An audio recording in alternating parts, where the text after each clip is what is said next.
Welcome to this week's edition of Trading Bits and Bytes. I'm Susan Littlefield. Lots of things to look at. We've got, of course, the planting progress. How are things looking out in the country? Let's throw in a WASDE report, which for some brought some shock. Others, by Wednesday, was pretty much forgot about.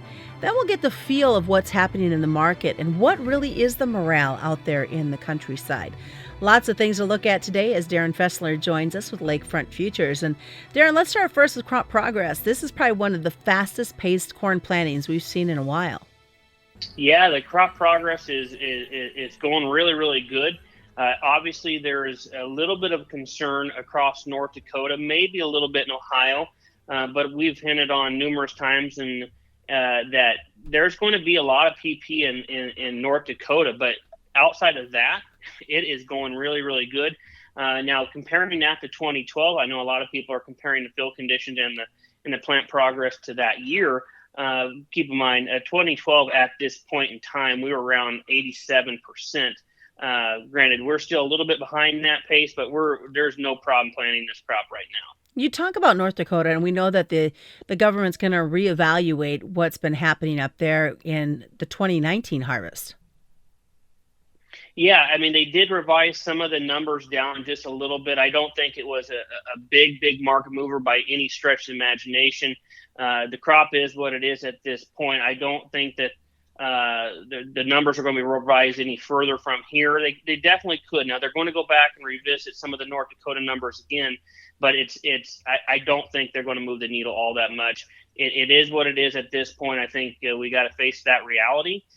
Maybe they change some of the quarterly stock numbers. I think that would be probably the way that the USDA is going to go at this point.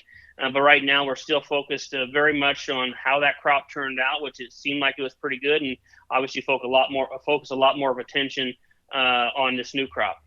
Well, we did have that WASDE report that came out on Tuesday. For some, by Wednesday, it was kind of here and gone. As you look at the numbers, did you see any surprises? You know, I think what the most surprising thing in the report was we obviously knew the corn number was going to be a little bit bearish. Obviously, how bearish was it? I think you still got to get it to harvest. You still a lot of uncertainties that could develop here in the growing year. But if I look at the bean number, if you look at the previous couple years where we had, tremendously higher carryouts and even lower exports, this year we're forecast to have more exports and a lower carryout, but the average received farm price was still 30-40 cents below what the previous couple of years were. So that to me is a little bit of a head scratcher, especially when you get into start looking at if you run into some weather conditions, starting off with maybe a 405 million bushel carryout, that number could easily be quite a bit lower if you have run into some weather this year and if demand does come back from China. Now, we're seeing a lot of those flash sales to China, so that's very, very encouraging as we move forward. What do you think is the feel of the market out there right now? Boy, it's morale. I don't remember a point in time where morale has been quite this low.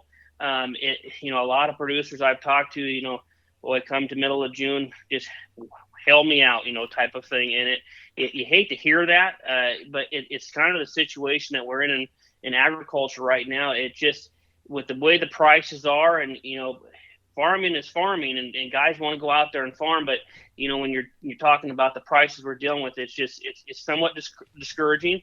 But hopefully we get some seasonal bounces. We're in that seasonal bullish time frame on the 5 and the 15-year season, so hopefully we get some. We just need to be rewarding those and have targets in place when those rallies do come.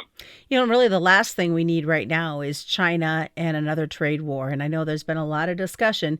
Beijing, folks saying they want to relook at it or maybe eliminate it and start all over.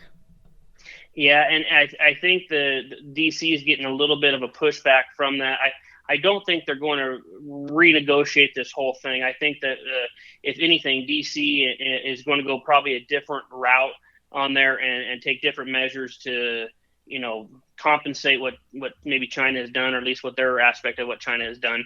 And I think that's the route they're going to go. So I don't necessarily think that we're going to have a different trade deal, but the perspective of it is, okay, if we go down this route, or even the potential of going down that route, it's going to have an impact on the markets. I think that's why you're seeing a lot of outside market pressure here. Lots of things to think about. Thanks so much, Darin, for joining us this week. Yes, thanks so much, Susan. Darin Fessler has been joining us with Lakefront Futures, and that's this week's edition of Trading Bits and Bytes. I'm Susan Littlefield.